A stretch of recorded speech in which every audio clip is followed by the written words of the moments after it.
Okey, sekarang ini kita akan menelusuri satu lagi, iaitulah Masjid Adas, seorang hamba yang mana beriman dengan Rasulullah sallallahu alaihi wasallam ketika mana dakwah Nabi sallallahu alaihi wasallam di mana Taif. Insya-Allah kita akan menelusuri. Di sini kita dapat lihat bangunan-bangunan lama ya, insya-Allah. Jom.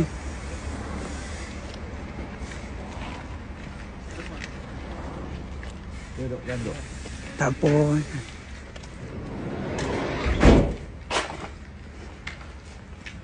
Inilah peluanglah kita. Kalau kita lihat, kalau kita mari dengan bas mungkin kita tak akan sampai kat sini sebab payah parking dan sebagainya. Okey. Baiklah. Kalau dahulunya di kawasan ini adalah kawasan anggur. Ya, yang mana kita maklum di sini adalah tempat penanaman anggur dan masih ada kekal lagi dinding-dinding yang dibuat daripada tanah. Sejuk. Yang mana tanah ni dicampur dengan daun kayu ataupun jerami, kemudian dijadikan bata untuk buat rumah dan juga pagar bagi rumah mereka. InsyaAllah.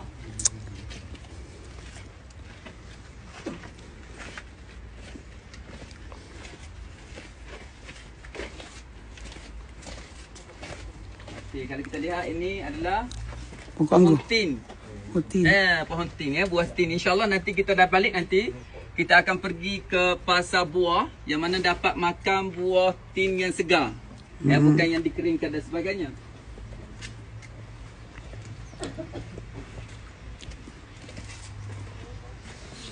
Ini adalah ladang, kita kata anggur lah. Dan kita maklum di sini adalah sebenarnya ladang anggur bagi Utbah. Dia anggur dia ada warna ke macam warna Wallahu hitam alam, ke Ustaz tak atau hijau tak tahu. Wallahualam, saya tak pastilah. Ha. Oh ni kering lah ni, tak ada buah. Ya. Ini adalah pohon tut. Ya, pohon tut ni pohon blueberry. Oh ni lah blueberry-nya. Ni pohon blueberry.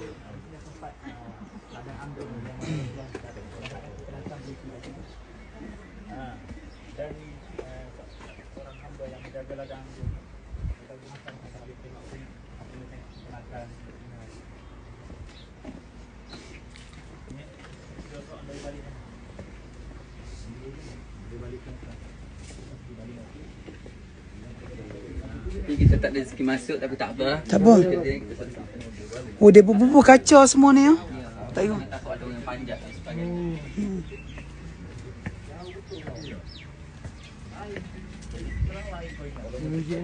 Ni masjid ni. Tutup. Namanya tutup. Dia waktu salat dia buka lah. Waktu salat dia akan buka lah. Baiklah. Bismillahirrahmanirrahim. Assalamualaikum warahmatullahi ta'ala wabarakatuh. Alhamdulillah, bersyukur kita kepada Allah Subhanahu wa taala. Sekali lagi kita berada di Masjid Adas.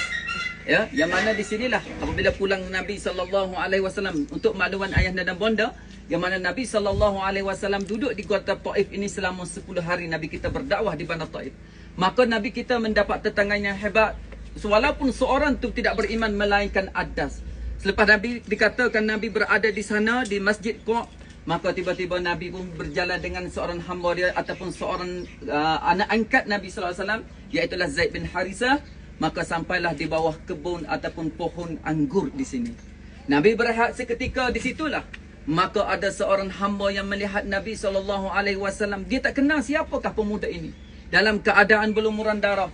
Maka ketika itulah, maka Adas ini dengan sifat manusia insan, maka dia telah menyediakan satu pinggan makuk daripada anggur dan juga air kepada Rasulullah. Apabila sampai di sisi Rasulullah sallallahu alaihi wasallam, Rasulullah sallallahu alaihi wasallam mengambil air tersebut, kemudian Nabi kita membaca satu ayat daripada Al-Quran. Bismillahirrahmanirrahim. Betapa besarnya kalimah Bismillahirrahmanirrahim sehingga didengar oleh Adas. Maka Adas bertanya, aku tidak pernah dengar daripada perkampungan ataupun orang yang di sini yang mengatakan ataupun yang menyebut dengan perkataan Bismillahirrahmanirrahim. Siapakah engkau? Maka katanya Rasulullah bertanya kembali kepada dia, siapakah engkau wahai pemuda? Katanya Adas, aku adalah Adas. Madinuka, apakah agama kamu? Kata Nabi kepadanya. Dia kata, aku beragama Nasara. Dan di manakah kampung kamu? Maka katanya Adas, aku ini asalnya Ninawa di negeri Iraq. Berada di Iraq, mari datang ke sini. Maka katanya Nabi SAW, di negeri kamu di Iraq, di Ninawa itu, ada seorang lelaki rajulun salihah, dan ia adalah seperti aku, namanya Yunus bin Matta. Nabi Yunus. Maka Adas ini terkejut. Maka apabila dia, bagaimana seorang laki-laki yang bukan lahir di negeri Iraq, yang lahir di Mekah, tetapi dapat mengenal seorang laki-laki yang solehah, iaitulah Nabi Yunus bin Matta.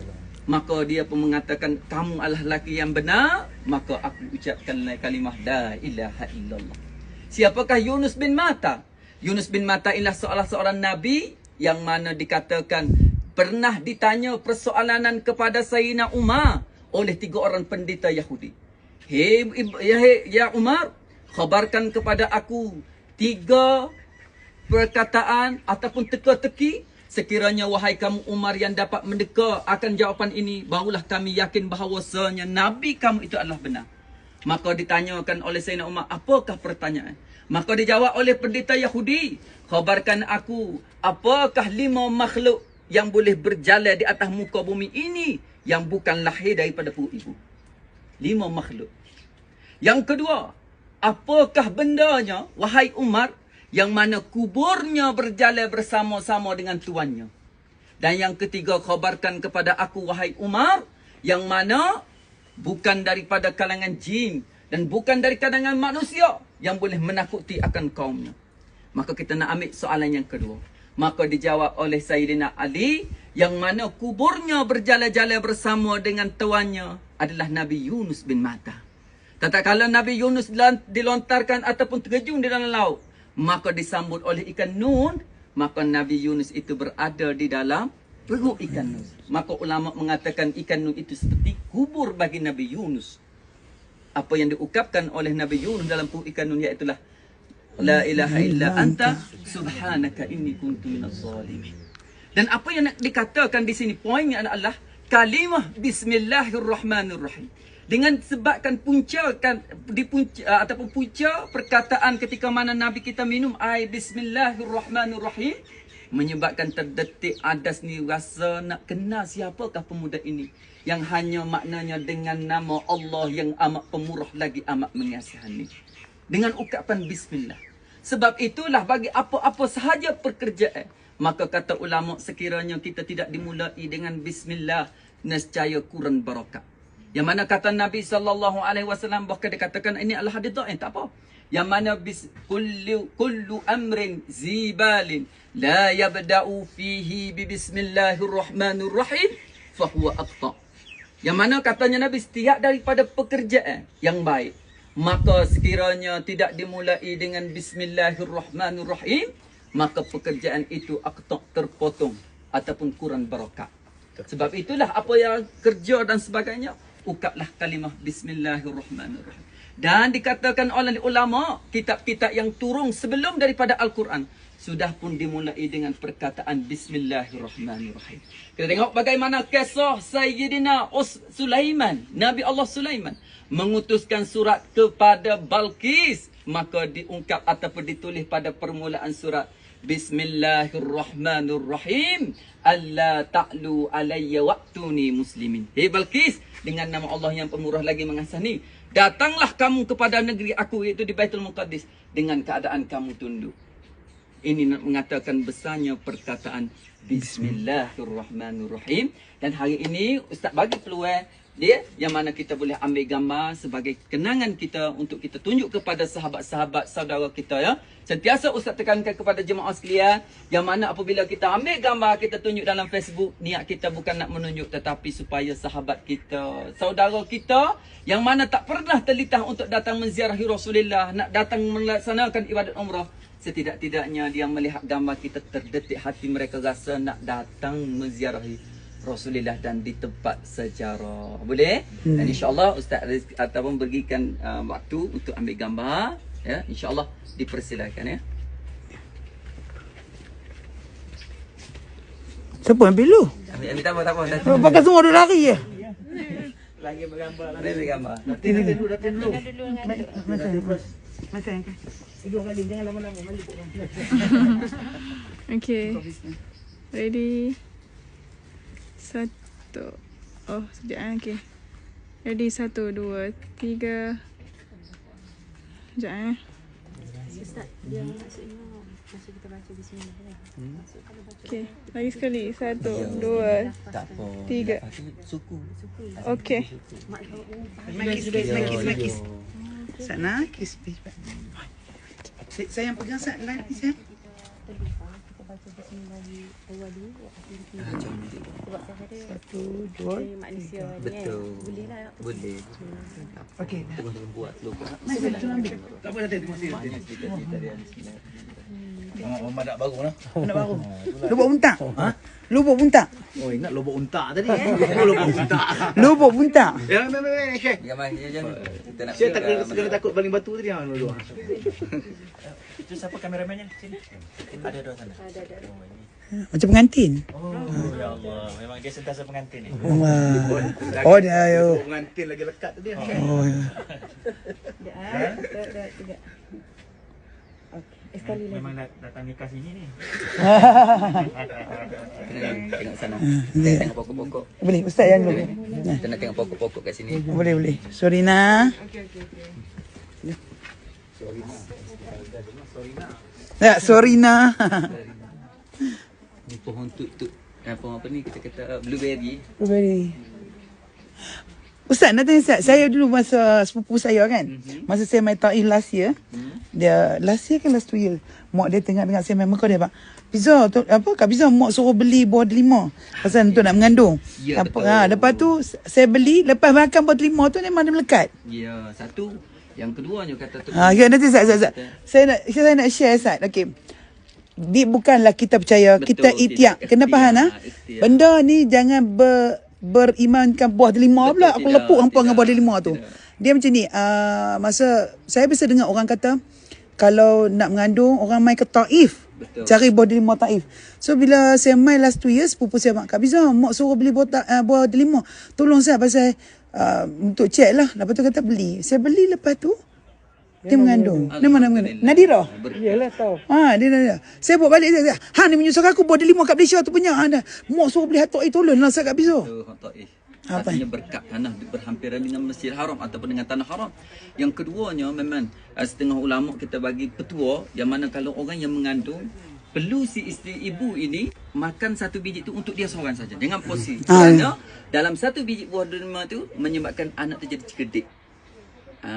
Ada satu biji dalam Kita beli untuk anak. Alah yang menyebabkan kanak-kanak dalam kandungan kau makan kau yang menyebabkan kanak-kanak tu jadi cerdik. Itu adalah salah satu daripada petua-petua kerana buah rumman ini disebut dalam surah Ar-Rahman. Nanti tengok balik Lagi satu yang saya belajar daripada Ustazah Datuk Dr. Fatimah Zahra, buah delima memang jangan share pasal kita tak tahu yang bahagian mana biji mana yang dia ada keberkatan. Betul. Yang tu yang untuk kita sendiri. Jangan share. Setengah orang tak pergi beli kat kedai luar, nak setengah buah delima, jangan ambil sebiji tu. Sebab jangan share pasal jatuh sebiji pun ambil. Pasal tak tahu biji mana yang berkat kan. Betul. Dia punya ni. Jom. Saya nak ambil gambar dengan ni dinding apa semua. Tak ada Okey. Tak ada. Okey. Mai ke selindung kat sini kau macam ni. Macam tu.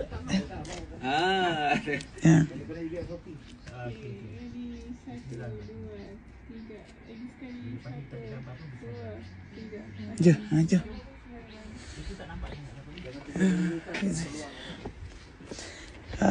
Nanti saya nak beli 5 biji buah delima ke 10 kau tengok lagi buah delima untuk Ryan.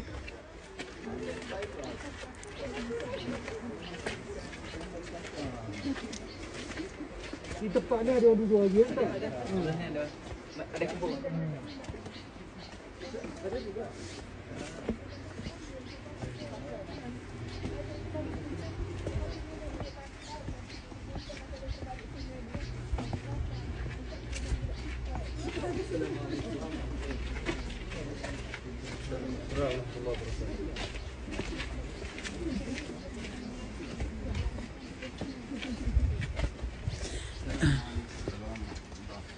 InsyaAllah kita share apa yang kita boleh share. Saya dah pernah main Taif 2 kali dah. Ni kali ketiga. Taif ni sebenarnya kalau siapa-siapa mana-mana company metrik pun memang kena bayar additional. Macam kami bayar additional RM800. Reason why kita main juga Taif kerana saya nak buat saya nak share pengisian dengan follower saya, apa yang you all tahu, apa yang you all tak tahu sama ni. Macam saya sendiri pun hari ni diberikan rezeki, mungkin niat tu Allah bagi saya ruang dan peluang untuk semayang dalam Masjid Siku. Sedangkan selama ni 2 kali dah saya mai duduk tepi pagar je boleh. Jangan kata kat ruang depan tu. Ni boleh masuk dalam lagi. Pergi masuk dulu.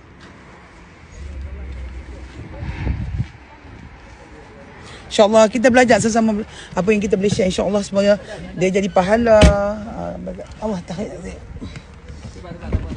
Allah. Aku tak boleh. Nah, mami sakit siku sebelah kiri. Allah. Haji. Okay, terima kasih Ustaz.